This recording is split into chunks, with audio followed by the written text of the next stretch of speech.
জানো তো আজকে সকালবেলা ঘুম থেকে উঠে আগে আমি মাইন্ডে সেট করে নিয়েছিলাম যে আজকে আমি বেড কভারটা চেঞ্জ করবই, সকালবেলাতেই করবো। তাও আবার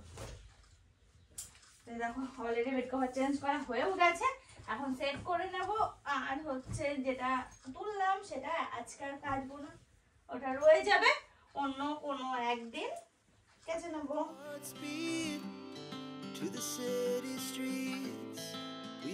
বেড কভার দেখলেই না শুধু মনে হয় বেড কভার কিনি, বেড কভার কিনি। তারপরে কি মনে হয় বলো তো, আমার তো অনেকগুলো বেড কভার রয়েছে, তা বাদেও যত কিনবো তত আমার কাচাকুচি করতে হবে। তার থেকে বাবা থাক, দেখো এগুলোর অনেকদিন হলো ব্যবহার করছে, আর এগুলো একদম ঠিকঠাক সাইজ তো, এই খাটের সাথে ভালো সেট করে, মানে অনেকটা বড়। আর এগুলো আমি নিয়েছিলাম সম্ভব কাঁচরাপাড়া থেকে, সাইজটা এরকম দুটো আছে, বিরাট বড় বড়, খুব মানে ভালো হয়। এই যেমন রাখলাম এরকমই থাকবে, চার সাইডে আমি ভালো করে বুঝতে পারি।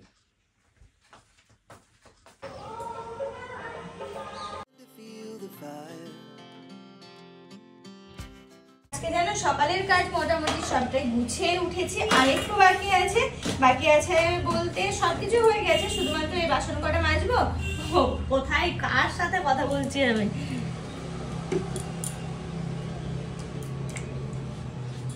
তো এই বাসনগুলো মাজবো, আর হচ্ছে আমি ফ্রেশ হবো, তাহলে হয়ে যাবে। ও আমার ঘরটা মোছা হয়নি, ভুলে গেছি। সারা বারান্দা টারান্দা সবকিছু তো ঝাড় তো দেওয়া হয়েছে ঘর বারান্দা, কিন্তু ঘর আমার মোছা হয়নি এখন। আজকে আবার রান্না বান্নার পাট আছে, কারণ আজকে আছে একাদশী। আজকে রান্না বান্না করবো থেকে। আমাকে না কমেন্ট করেছিলে দীপাদি, তুমি যা রান্না করো একটু একটু করে দেখাবে। হ্যাঁ অবশ্যই দেখাবো, তোমরা চেয়েছো যতক্ষণ আমি দেখানোর চেষ্টা করবো। দেখো এই ঘরে যখন রান্না করতাম তখন তো বেশ ওইসব নিয়েই থাকতাম, কিন্তু নিজেই কি বলতো সবসময় হয়ে ওঠে না, ওই নানান রকম মানুষজন আসে বা নানান কিছু, তো হয়ে ওঠে না। প্লাস হচ্ছে যে জায়গাটা, সেই জায়গাটা লাইটেরও অভাব, এই সমস্ত নানান রকম কারণে না হয়ে ওঠে। তবে তোমরা যতক্ষণ চেয়েছো অবশ্যই চেষ্টা করবো।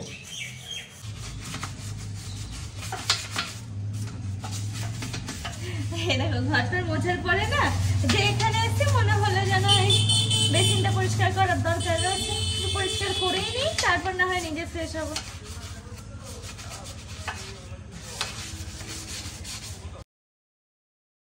এগুলো তো নিজের কাজের মধ্যেই পড়ে, বলো? এগুলো হচ্ছে ঘরের কাজ, নিজের কাজ আমি করে রেখেছি সকাল সকাল, মানে কালকে রাত্রে একটু করে রেখেছিলাম, আজকে সকালবেলা ঘুম থেকে উঠেই কাজটা সেরে নিয়েছি। জানি আজকে সারাদিন হয়তো টাইম পাবো না, সেই জন্য।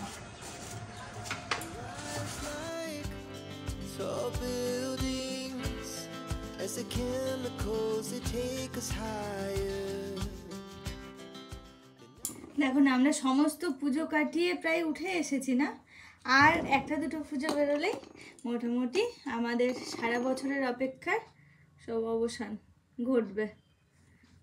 তারপরে ঘরোয়া যেসব পুজোগুলো থাকে, সরস্বতী পুজো থেকে শুরু করে একের পর এক তো আসতেই থাকে। তো যাই হোক কীভাবে যেন এই 2 মাস কেটে গেল, আশ্বিন কার্তিক কেটে গেল, আবার শীতকাল পড়ছে মানে তো বিয়ের মরশুম, সে তো আর এক রকম আনন্দ, সাজবো গুজবো খাবো দাবো, এই একটা আনন্দ। তো যাই হোক আবার আসছে সামনের দিন সাজগোজ করার। তো আমি তো এখন রেডি হয়ে নিয়েছি, রেডি হয়ে পুরোপুরি একদম নিচে যাওয়ার জন্য প্রস্তুত হয়ে গেছি।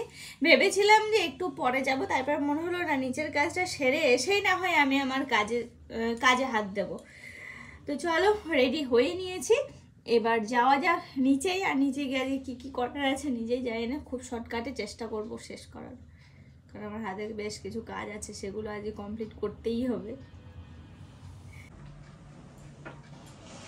দেখো না যাবো যাবো করে এখনো যাওয়া হয়ে উঠলো না। আজকে আমার সকালবেলা মুখটা কেমন যেন হয়ে রয়েছে, বুঝতে পারছি না কেন এরকম হয়ে রয়েছে। দুবার ব্রাশ করা হয়ে গেল আমার, জিভ টিপ গুলো কেমন হয়ে রয়েছে। সকালবেলা উঠে মনে হলো কি কারণে এরকম হতে পারে, কি কারণে এরকম হতে পারে, কোনো কারণে বুঝতে পারলাম না।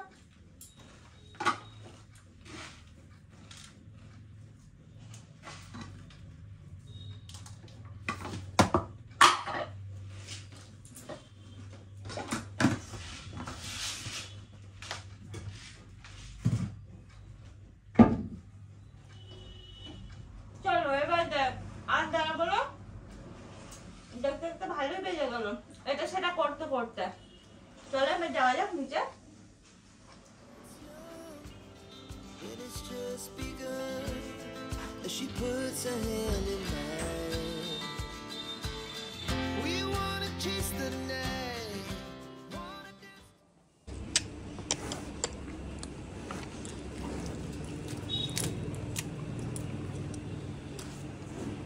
এটা উঠে গেছে, মুখে দিলাম। বুঝির কাছে তাহলে ফোন করে ডাকতে হবে। দেখেন সকালবেলা আমার চা খাওয়া শুরু হয়ে গেছে, আর এই যে বিস্কুটের কৌটা নিয়ে বসবো। এই মোটা মোটা বিস্কুট আমি 4 থেকে 5টা খাবো এক জায়গায় বসে, তারপরে অন্যান্য কাজ শুরু করব। বেশ কটা দিন ধরে আমার এই অভ্যাস হয়েছে, তো তোমাদের সঙ্গে আজকে শেয়ার করলাম। এই বিস্কুটগুলো খেতে বেশ ভালো লাগে, বেকারি বিস্কুট, বেশ ভালো। তো এগুলো খাই, ওরকমভাবে খেয়ে তারপর অন্যান্য কাজ শুরু করি। এই দেখো এখন সবজি কাটা শুরু করলাম, এরপরে টুকিটাকি রান্না বান্না, মানে এখন মা করছে রান্না, সাথে আমি এইগুলো কেটে দিচ্ছি, আর মা এক এক করে যতটা পারে এগিয়ে নিচ্ছে। তারপরে মাছ টাছ যা থাকবে সেগুলো হচ্ছে আমি করব। হ্যাঁ ওটাই হয়ে যাবে। আমরা 3 জন। বুচি খাবা তো? না খাবো না। তাহলে তো মা একবার দেখে যাবা। ওগুলো কাটো তারপর না। হ্যাঁ কদিন হলো জানো আনায়? এখনো 2-3 দিন হবে। ওই দেখো ওইগুলো যদি কাটে তো হয়ে যাবে না? হ্যাঁ হয়ে যাবে। ওটা বেশি করলে আবার নষ্ট হয়। ওরে ইমাম তা মেরে নিলে না মোরা খাইয়ে ছাড়বে। বেগুন দিয়ে লাটা মাছ দিয়ে ঝোল খাওয়াবো। খেয়ে দেখ বা কত সুন্দর লাগে, দেখবা খাবা ভালো লাগে, হেভি লাগে। বেগুন দিয়ে লাঠা মাছের ঝোল। হ্যাঁ খেয়ে দেখো আর লাগা খেতে। তাহলে করবো কোনো আজকে না অন্যদের। কত সুন্দর লাগছে।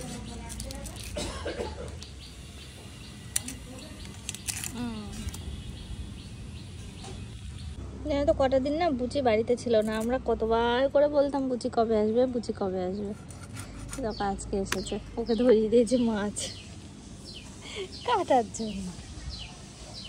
কেন আজকে মায়ের একাদশী, মা কাটবে না, আর আমি লাঠা মাছ কাটতে পারি না।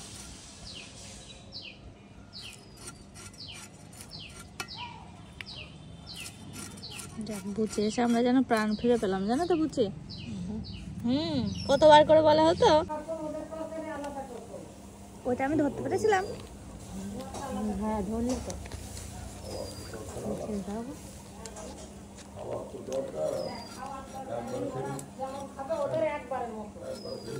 নষ্ট করবা না বলে দিলাম মাছ। বলবা ডাক দিবা। ওই দেখো বলছে না খেতে পারলে ডাক দিবা, তাহলে তুমি খাচ্ছ না। সরি তাহলে আবার দিলাম আর দুটো। নষ্ট করে কি করবে? তাহলে দিলাম দুটো। থাক এই থাকে হইতে আর হাত করতে না।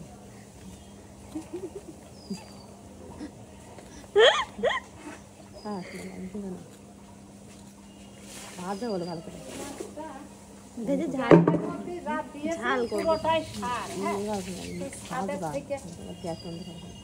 পাতাপুতি পচা কি নিচে ফুটো হয়ে ঢুকে যায়নি তো? ঢুকে গেলেও যাবে কত দূর? এইটুকু মাটি পাবে, তার বেশি পাবে না। হয়েছে তো সেই, এবার হেভি লেবু হবে। শুধুই সার। তাহলে ওই রকম তো তোমার মৌসুমী লেবু গাছ লাগালেও হয়।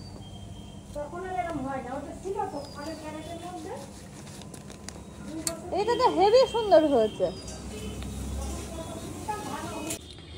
এই দেখো মাছ কেটে দিল, বুঝি ধুয়ে নেবো এবার, রান্না বান্না হবে। তার দাদা বলছি সে রাঁধুনি, তাই হচ্ছে সেও দিদি করছে কুড়ি বার করে আমার ঘরে দেখতে আসতো। এরা তো পিছনে লাগলে বলছে ভাইয়ের ফেলে তুই আসছে কেন? সেও রান্না করতো, আমাদের দাদু রান্না করতো, তাই সেই লোক বলেছিল শোল মাছে আটা গুলে। আচ্ছা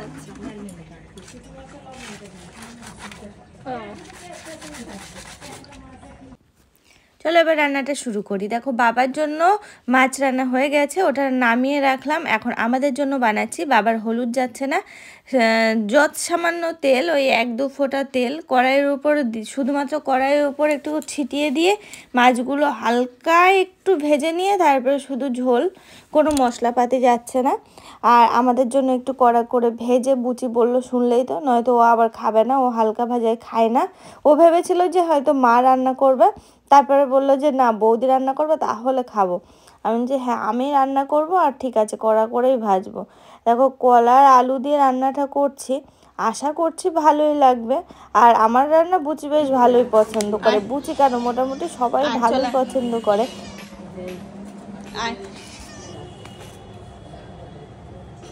এই খা, শুকে তোর মারছিস, দই দিয়ে মেখে দিলাম।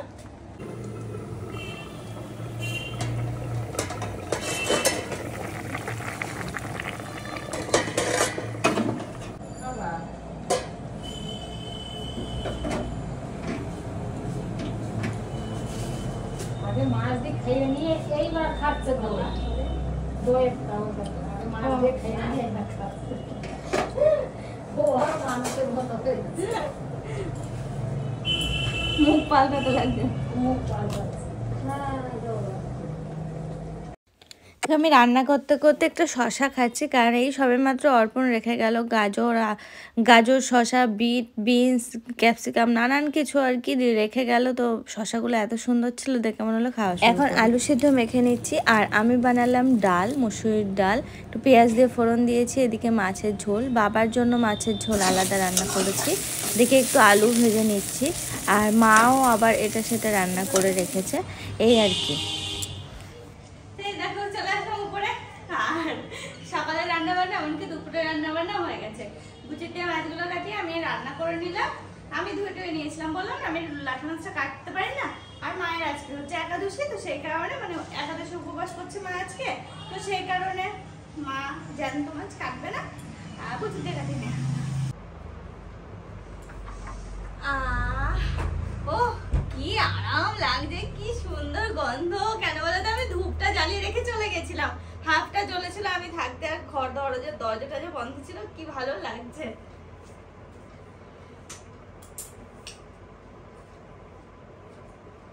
আজকে বেশ তাড়াতাড়ি সবকিছু হয়ে গেল জানো, ভালোই হলো। তোমাদের সামনে এখন আমি আসতে পারবো, মানে একটু ভিডিওটা এডিট করতে পারবো। তো চলো আমার কাজটা সেরে ফেলি। যা পেপার নিয়ে আসবো, পেপারটা নিয়ে আসতে ভুলে গেছি।